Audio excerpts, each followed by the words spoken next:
begin with the 12th lecture on Deuteronomy. Today's passages will begin from chapter 24. The topic for this chapter is divorce.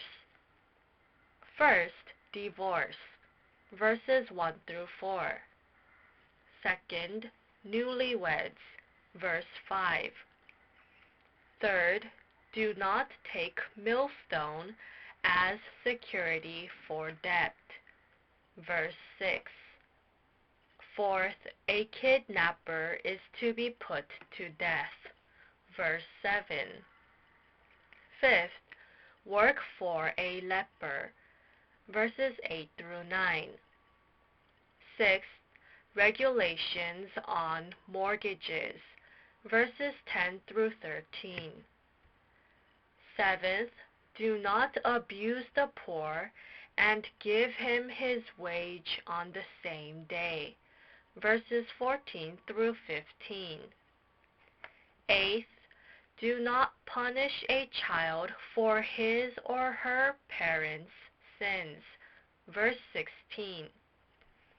Ninth, do not deprive a fatherless or a widow of justice, verses 17 through 18. 10th, help the fatherless and the widow during harvest seasons, verses 19 through 22. Read chapter 24, verses 1 through 2. If a man marries a woman who becomes displeasing to him because he finds something indecent about her, and he writes her a certificate of divorce. This is talking about divorce. It says he finds something indecent about her. There are two possible cases here. One, something indecent refers to adultery. Second, it refers to something lacking. For example, let us say that a woman is barren. Perhaps she is physically challenged. Both interpretations are possible. God gave a law of divorce to prevent people from divorcing thoughtlessly. Matthew chapter 19, verse 7. That is, to prevent people from misusing divorce. The Jews misused divorce. There were evil cases where men wrote a certificate of divorce and banished their wives if they wanted to divorce their wives. Our Jesus told us not to think about getting a divorce unless the wife had committed adultery. Let us think about the conditions for divorce for Christians. The first condition is when a partner has had an illicit affair. In such cases, divorce is permissible. The second condition is in regard to truth. 1 Corinthians chapter 7, verse 15. This when the wife enters a cult or when both of the couple are hopelessly incompatible in their faith. Another instance is when a partner leaves home for a long period of time to the point that no church member or government officers can help resolve the situation. This is a case when the partner has left the house for a long period of time. Jeremiah chapter 29 verses 4 through 6. The Israelites were taken captive to Babylon. There were couples who were parted during the time. In such a situation, they had no choice but to live apart for a long time. A couple can be separated for a long period of time because of war. Remarriage and divorce is allowed in such situations. We have previously studied the conditions for divorce. However, it does not mean that one should always get a divorce when one of the conditions is met. Living together as one with all their hearts is crucial for a husband and wife. It does not mean that divorce should be the immediate choice when a spouse commits adultery. What is better is to make the spouse repent and maintain the marriage. Verse 3. And her second husband dislikes her and writes her a certificate of divorce, or if he dies. Let us say a divorced woman remarries another man.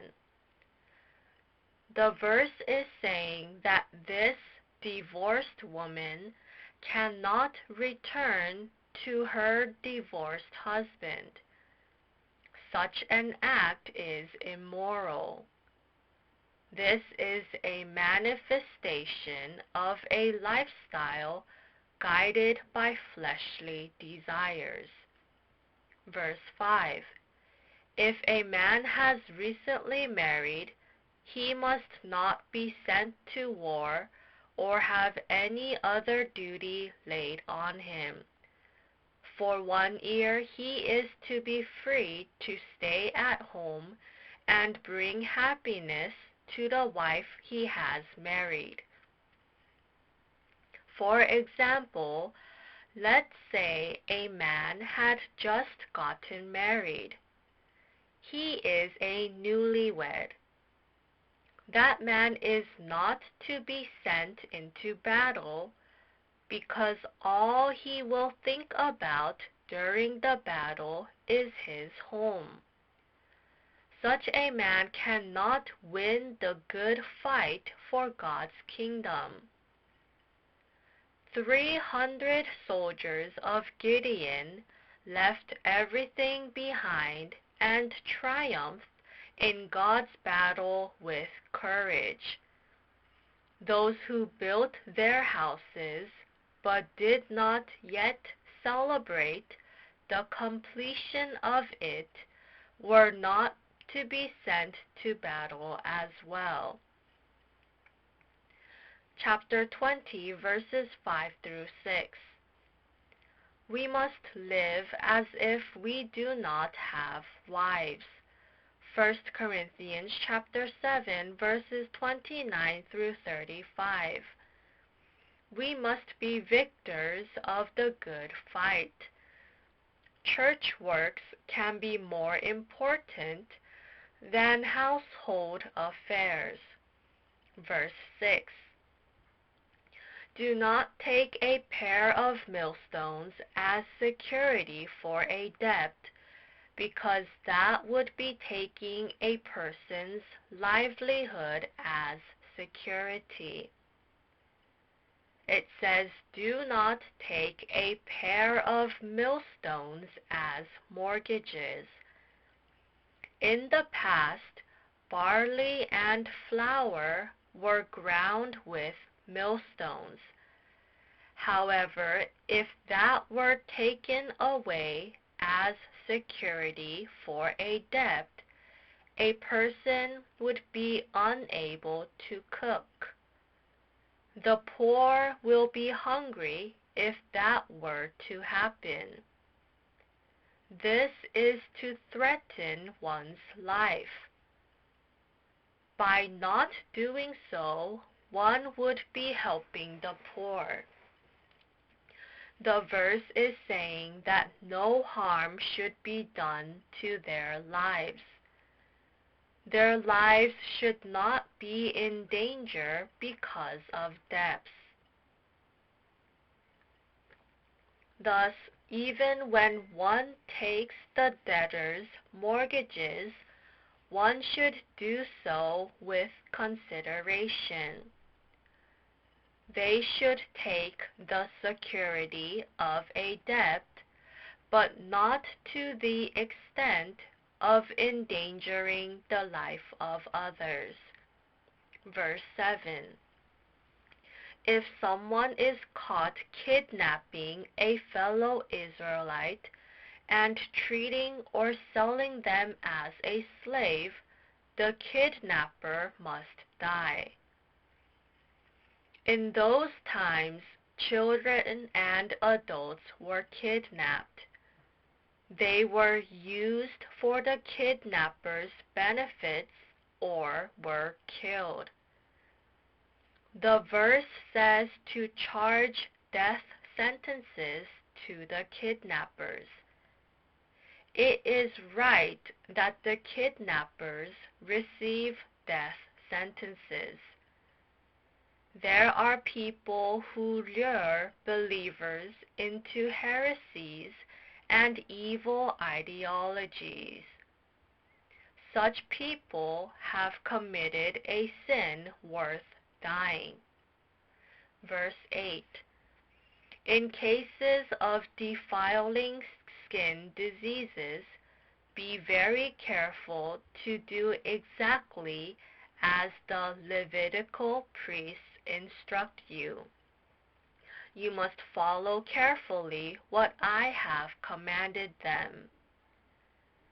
It says that if one gets defiling skin diseases, the deceased is to report to the priest and receive their guidance. Skin disease symbolizes sin. Skin disease symbolizes the state of spiritual deterioration.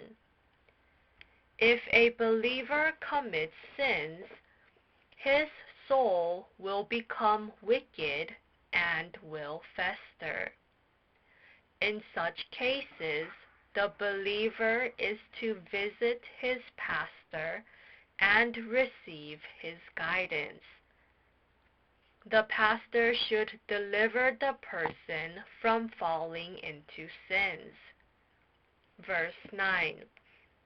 Remember what the Lord your God did to Miriam along the way after you came out of Egypt. Miriam insulted Moses in the desert. She insulted Moses and got leprosy. Numbers chapter 12, verses 1 through 15. Moses prayed to God. Moses led Miriam and the Israelites to the right path. Then 1 week later, Miriam was healed. Verse 10. When you make a loan of any kind to your neighbor, do not go into their house to get what is offered to you as a pledge. Even when making a loan and getting a pledge, one must do it with compassion. One must not lend mercilessly. Verse 12. If the neighbor is poor, do not go to sleep with their pledge in your possession. Verse 13.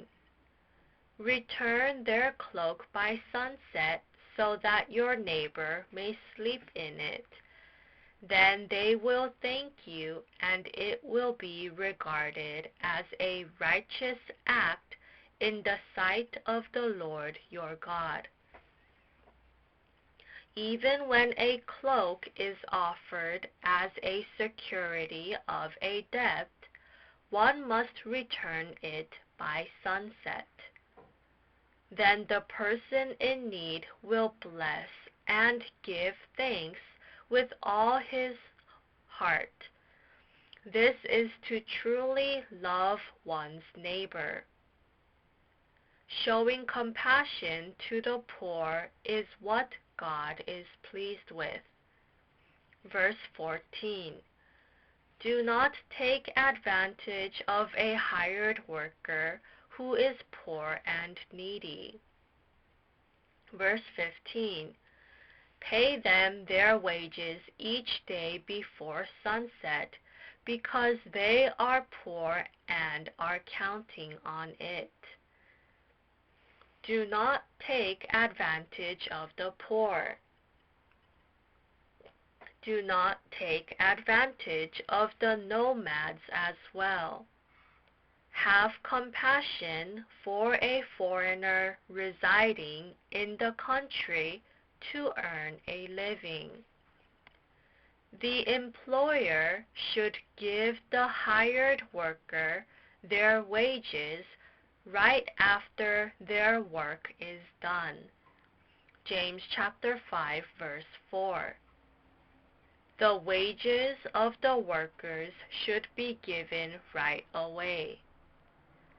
Many of them are those who live day by day with their daily wages.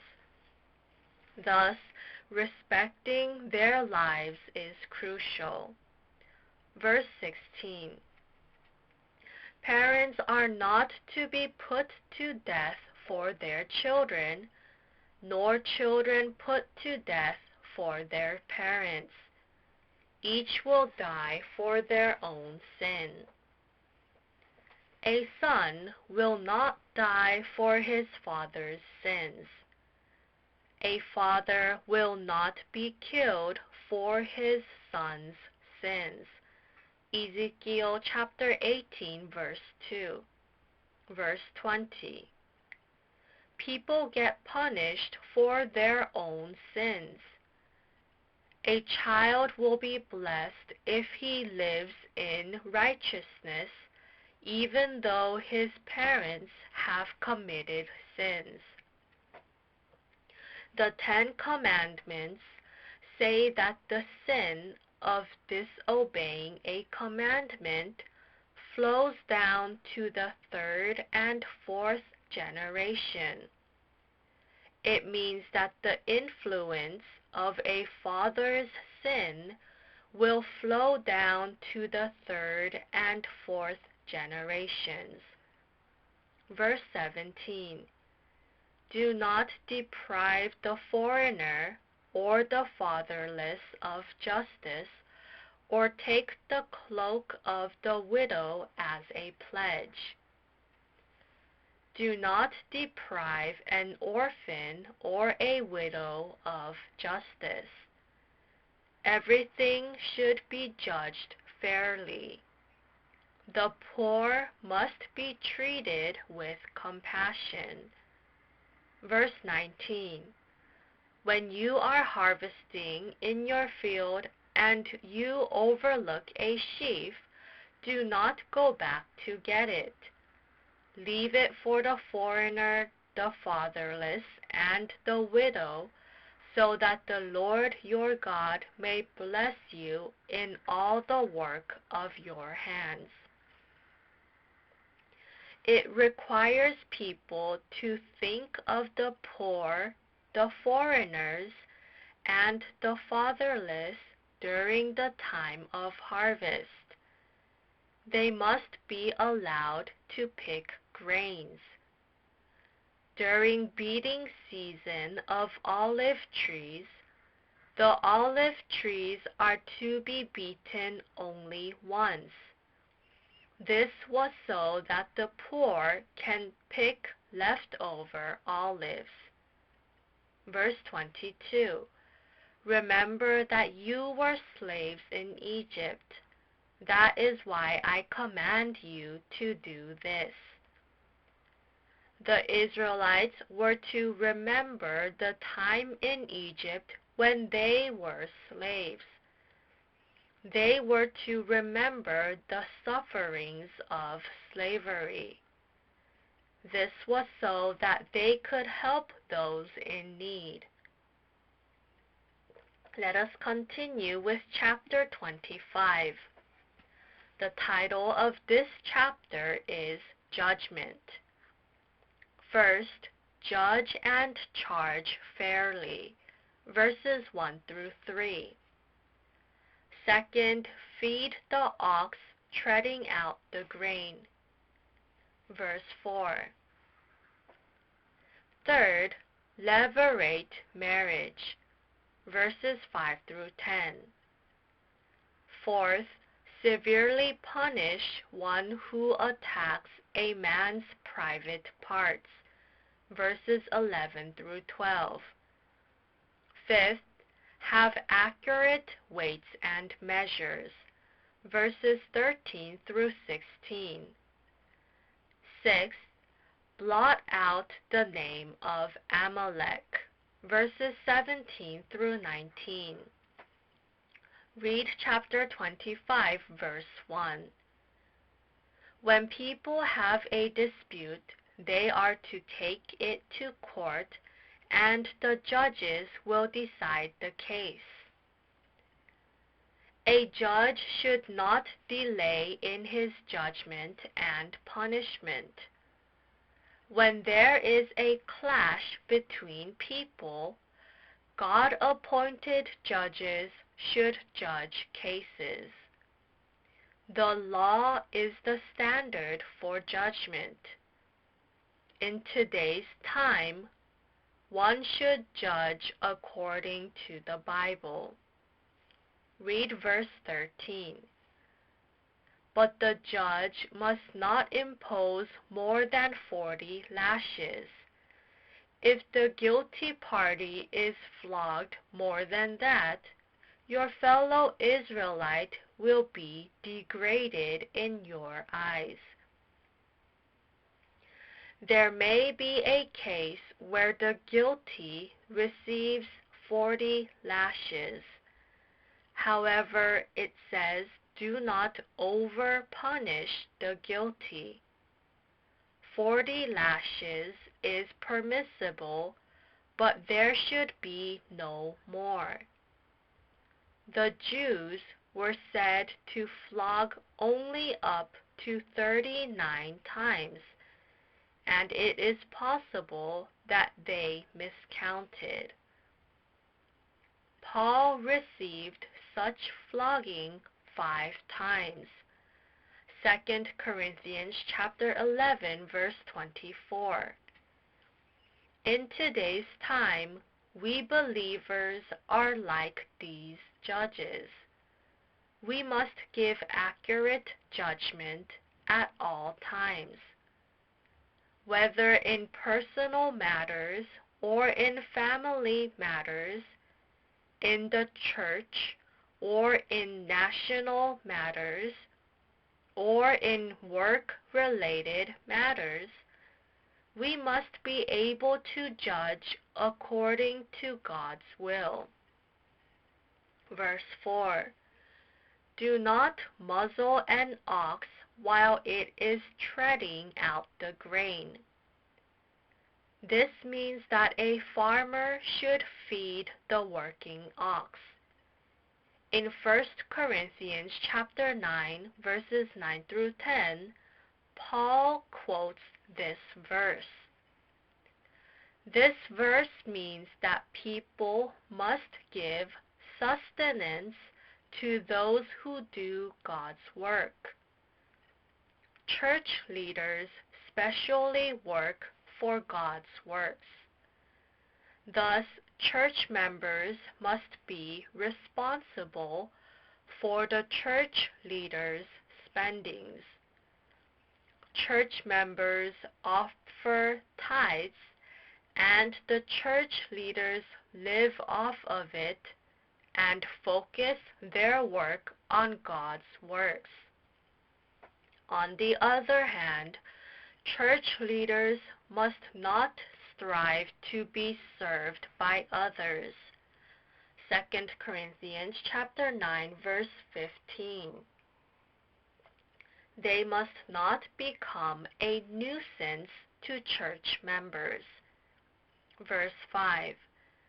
If brothers are living together and one of them dies without a son, his widow must not marry outside the family.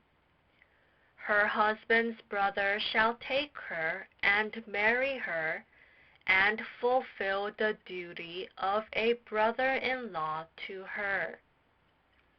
This is levirate marriage. Let us say that an older brother gets married and then dies without a child. In that case, his younger brother is to marry his wife. The younger brother marries his older brother's wife when his brother dies. He marries his brother's wife and let their firstborn continue his deceased brother's name. Verse 7. However, if a man does not want to marry his brother's wife, she shall go to the elders at the town gate and say, My husband's brother refuses to carry on his brother's name in Israel. He will not fulfill the duty of a brother-in-law to me. If a younger brother refuses to marry his deceased brother's wife, he will be shamed. Job chapter 4 verses 7 through 8. Thus he will earn the title of the man who will not build up his brother's family line. His line will become the family of the unsandaled. What is the meaning of levirate marriage in today's time? There is a sacred meaning behind this. This means that the family line of faith and truth should be continued. For instance, Zelophehad from Manasseh had no sons but daughters. Zelophehad only had daughters. The daughters were to marry the men from the same tribe. Numbers chapter 36 verses 1 through 9. We all have a line of faith. We have the line that God has decided for us. We have one of Presbyterian and of the Methodist. Thus, we must continue the line which God has given to each of us. Verse 11. If two men are fighting and the wife of one of them comes to rescue her husband from his assailant, and she reaches out and seizes him by his private parts.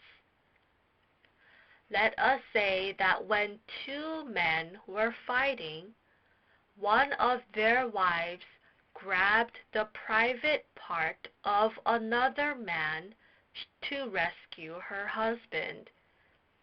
It says that her hand should be cut off.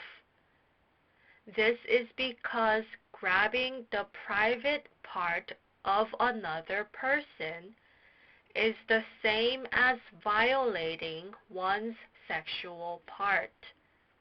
Verse 13.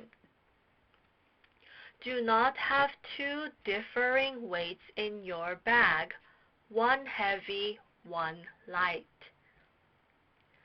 We must not have differing weights and measures, but be fair in all aspects. Even when we purchase or sell items, we must have the same weights. We must not desire excessive profits. We must not be too focused in leaving great profits. We can never earn money by deceiving others. In today's time, there are many fake food substances. These include chili powder made out of rotten chili and sesame oil that is not 100% from sesame seed but simply labeled as pure oil. We must have integrity as believers. The Lord is pleased when we do so. We must not desire to earn money easily. We must not buy lottery tickets and gamble. Rather, we should work hard and earn money with integrity. Verse 17. Remember what the Amalekites did to you along the way when you came out of Egypt. The Israelites were told to remember the doings of the Amalekites when they were on their way out of Egypt. The Amalekites pursued the Israelites and killed many of them when they were leaving Egypt. When the Israelites were in a vulnerable state, the Amalekites struck and killed many of them. Verse 19. When the Lord your God gives you rest from all the enemies around you in the land He is giving you to possess as an inheritance, you shall blot out the name of Amalek from under heaven. Do not forget. It says that the Israelites were to blot out the Amalekites once they entered into Canaan. Those people did not help the Israelites. Rather, they hindered the deliverance of the Israelites. Likewise, whoever harms the Israelites will be punished by God. We must become those who aid God in His work of salvation. Matthew chapter 12, verses 47 through 50. Chapter 12, verses 47 through 50. We must encourage our weak brothers in Christ. We must lift up those who are tired. We must encourage the discouraged. We must heal wounded hearts. We must cherish each believer. Matthew chapter 18, verses 6 through 7. We must help the poor and have compassion on them. We must be useful in God's salvation works. With this, we will conclude the 12th lecture on Deuteronomy. This was the 12th lecture on Deuteronomy. Thank you.